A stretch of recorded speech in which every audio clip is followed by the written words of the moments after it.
When the FBI is involved with any sort of case like this, we ask for help for the public. Anyone with information related to this incident, we encourage you to please call 1-800-CALL-FBI, or you can submit a tip online at tips.fbi.gov.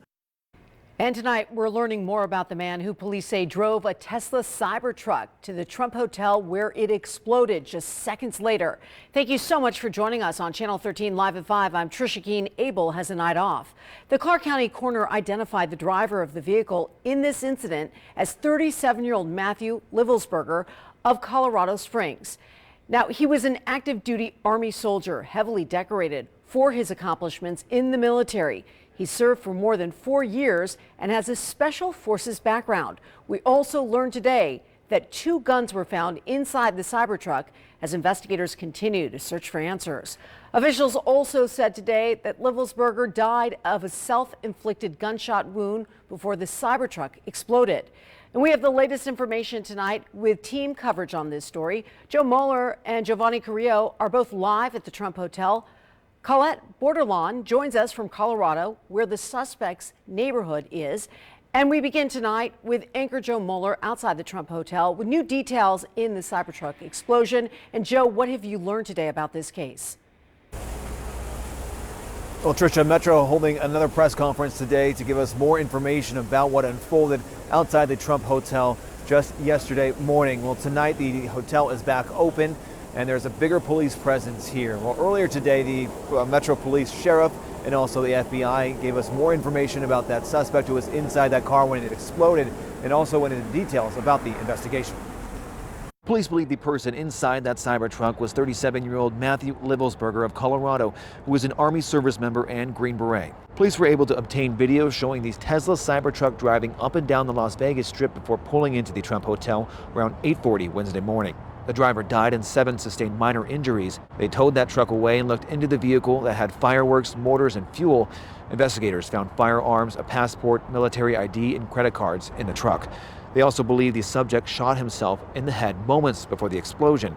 Now police and the FBI here in Las Vegas and in Colorado are working on figuring out a motive. It's not lost on us that it's in front of, of the Trump building, that it's a Tesla vehicle. But we don't have information at this point that definitively tells us or suggests it was because of this particular ideology or any of the reasoning behind it. That's the purpose of the investigation that we're conducting. Police were able to track the movement of that vehicle using Tesla charging stations. Sheriff Kevin McMahill says the vehicle was rented from the rental site Toro on December 28th. That is the same site the vehicle used in the deadly New Orleans attack was rented from. And both subjects in the 2 attacks served in the same military base. As of now, they are not saying the 2 attacks are connected, but they are investigating.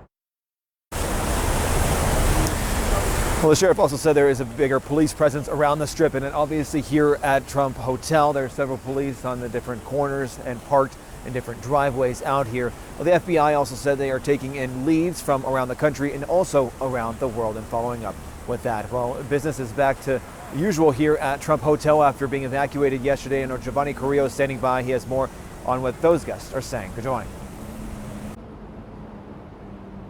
Well, hey, Joe, it's business as usual, as you said, here at the Trump Hotel. All day long, we have seen customers walking in and out of the building, many of them telling us, again, it's a business as usual. Now, we've also seen crews out here cleaning up and fixing the area where the explosion happened. In a video shared with Channel 13, you can see black residue in a hole just above the area where the truck went up in flames. Now, I spoke with a woman who was staying at the hotel when the explosion happened. She tells me she and her husband felt the building shake. Moments later, the sprinkler system went off and the elevator shut down. People were escorted out of the building. Guests were also evacuated to a large parking lot while police investigated the incident. Guests we spoke with say they were allowed to go back to the hotel around 5:30 Wednesday night.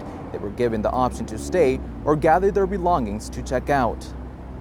I felt comfortable at that point because it had been the whole day and the police were great here. They were all over the place, front, back, up, down. I mean, there was no way you could get in. Some people were freaking out because they had to leave. Right. Their flights, they were trying to check out, Right. and they couldn't even check out. So I think people would have missed their flights. And this was clearly a very frightening situation for the people who live inside the hotel and also the guests in there as well. Now, I also reached out to the Trump Hotel to learn about their security measures following the incident. I was told that they added extra security officers for the moment. For now, reporting near the Strip, Giovanni Carrillo. Giovanni, thank you. The highly decorated Army soldier inside the exploding Tesla Cybertruck, Matthew Livelsberger, came to Las Vegas in the truck from Colorado, where he was living. Colette Borderlawn from our sister station in Denver joins us live from his neighborhood in Colorado Springs, where investigators have been searching all day. And Colette, what is the latest in this investigation from where you are? Well, this is a really quiet neighborhood normally. I'm told there's only around 100 townhomes in this neighborhood, so most people here know each other, and this is the last thing they would have expected to happen at their home. It was absolutely swarmed with FBI and ATF last night, with a search warrant executed on one of the units behind me just a few hours ago. And while we don't know just yet what the FBI found inside of that home, we are learning more about who Matthew Livelsberger was. Investigators believe he's the person who rented the Cybertruck here in Colorado Springs before driving to Las Vegas. He served in the Army from 2006 to 2011 with a Special Forces background, overlapping at the same base as the suspect in the New Orleans attack, but right now there's not evidence to suggest they knew each other. We've also learned he was a Trump supporter. Investigators have spoken with Livelsberger's wife as well, who tells them he would not hurt anyone and says he'd been out of the house since around Christmas after a dispute between the two. I spoke with neighbors who say they saw him around and could only really describe their interactions as normal. It's crazy because, I mean, who has a person like this next to them? But it was really sad for me because I'm like, you just think they're good, normal people, you know? As of this point, investigators have not determined a motive for that explosion. For Channel 13 and Scripps News, I'm Colette Bordelon.